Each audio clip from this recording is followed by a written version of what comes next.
Halo teman-teman, saya Nicholas Devan Sampurnama dan teman saya Andri Josia Budianto akan sedikit menjelaskan bagaimana sih cara install Laravel.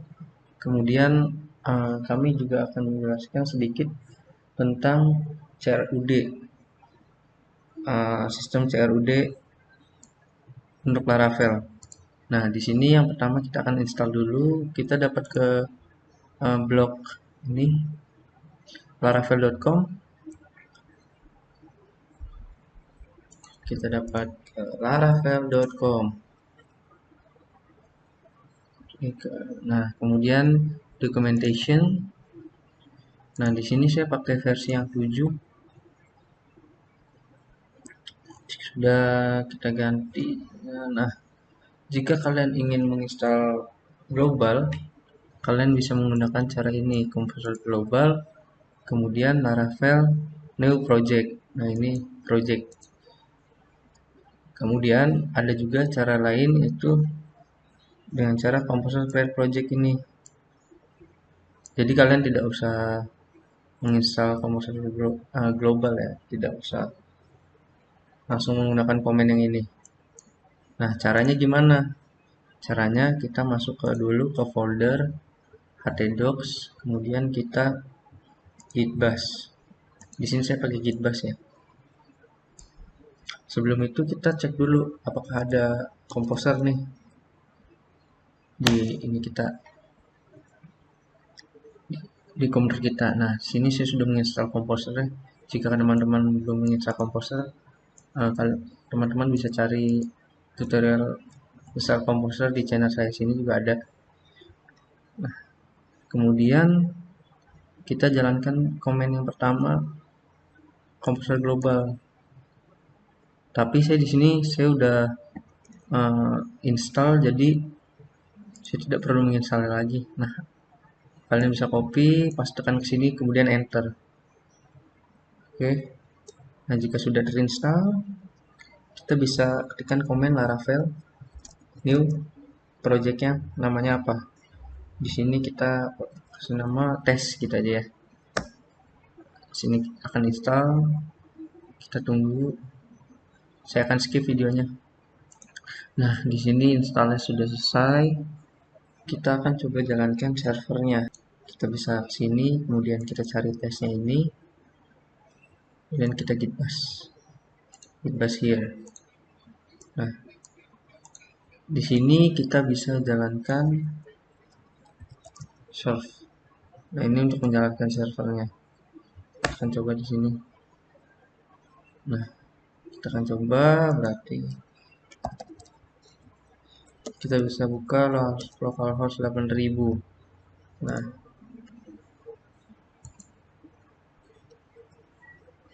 Nah, di sini kita bisa cek localhost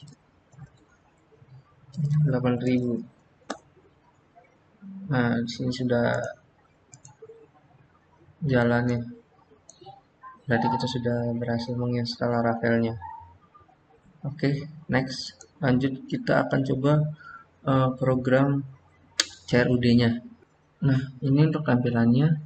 Di sini ada name, nama lengkap, kota asal, tanggal lahir, nama orang tua, alamat orang tua, kode pos, nomor telepon, status. Kemudian ada perintahnya itu apa, edit atau hapus. Nah, yang pertama-tama kita coba dulu nih. Nah, ini responsif ya. Ini bisa navbarnya bisa diperkecil dan diperbesar. Kemudian kita akan coba tambah mahasiswa di sini. Name-nya untuk name ini maksimal hanya ada 9 angka dan itu hanya bisa angka yang diinput. Nah, kalau huruf itu tidak bisa. Kita coba inputkan huruf.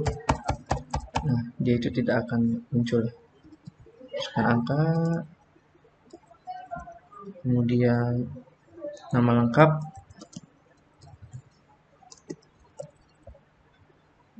kota asal sama Cirebon, tanggal lahir,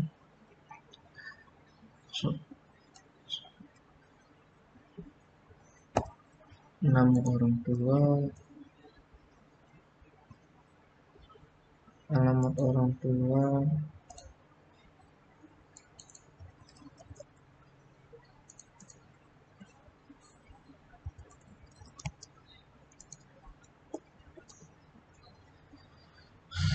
kemudian kode pos.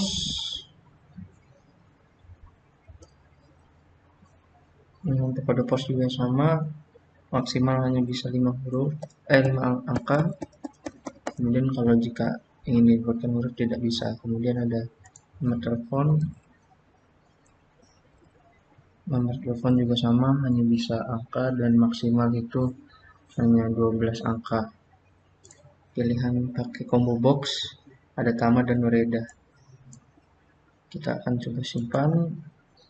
Nah, datanya akan tersimpan Adrian Gunawan. Oke, kita di sini akan coba perintah edit. Kita akan coba edit statusnya Tama, kemudian nomor teleponnya, kode posnya, nomor emailnya, kemudian udah kita akan coba simpan. Nah, di sini statusnya jadi Tama, nomor teleponnya juga belakang jadi 1, kode posnya jadi 1, nomornya jadi 12. Oke, kemudian kita akan coba hapus. Nah, hapusnya juga sudah berhasil ya. Nah, segitu saja untuk tampilan CRUD yang kami buat.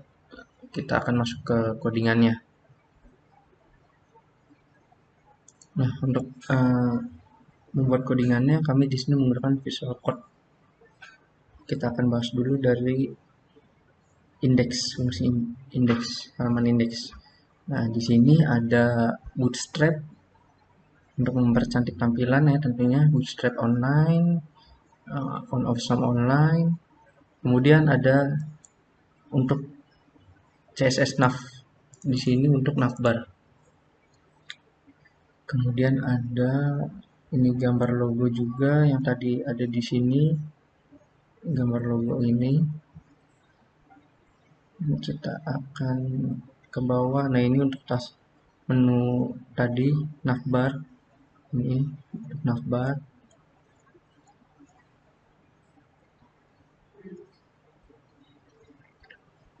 Nah, untuk menampilkan data yang ada di database-nya kita menggunakan for each user as user. Ini maksud di sini user itu akan memanggil fungsi user yang ada di yang sudah kita buat fungsinya. Nah, user tersebut nanti akan memanggil masing-masing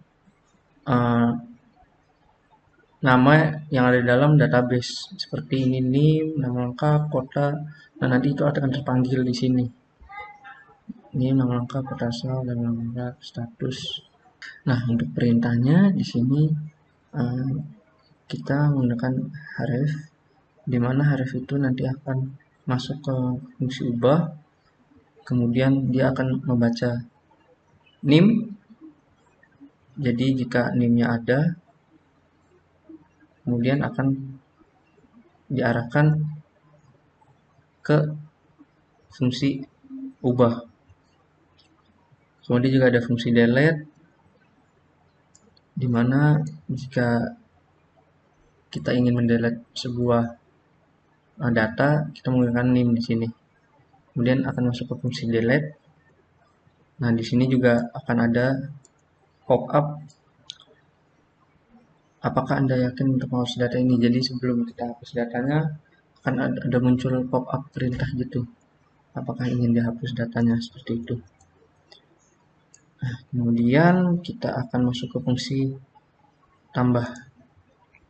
Nah, di fungsi tambah ini sama kayak tadi di indeks. Kita pakai Bootstrap, Font Awesome, kemudian ada nav CSS-nya. Langsung masuk ke fungsinya. Nah, di sini kita jika ingin menginputkan data, kita menggunakan name dulu di sini. Di mana name ini nanti berfungsi untuk kita dapat membaca database-nya yang sudah kita buat di user controller ini. Nanti kita akan bahas juga. Nah, kemudian di sini kita pakai JavaScript, di mana maksimal inputannya itu hanya 9 ya. maksimal kan ini tadi kan maksimalnya hanya 9, kemudian dia tidak bisa diinputkan huruf. Kemudian nah di sini kita juga pakai selected ya, selected atau biasa dibilang combo box untuk dua menu ini, Tama dan Nureda. Oke, jika sudah, kita coba ke fungsi ubah. Di fungsi ubah juga sama, ada bootstrap, font awesome, kemudian navbar, CSS. Nah, style di sini input WebKit bla bla bla bla digunakan untuk menghilangkan tanda panah pada inputan number. Kemudian seperti biasa ada menu utama mahasiswa, buka data mahasiswa. Nah, di sini di bagian ubah ini kita masukkan user ya. Kenapa kita masukkan user? Karena kita ingin menampilkan data yang ada di database itu. Jadi ketika kita klik edit, nah nanti user ini akan membaca name yang ada di database. Kemudian sama seperti yang lainnya juga.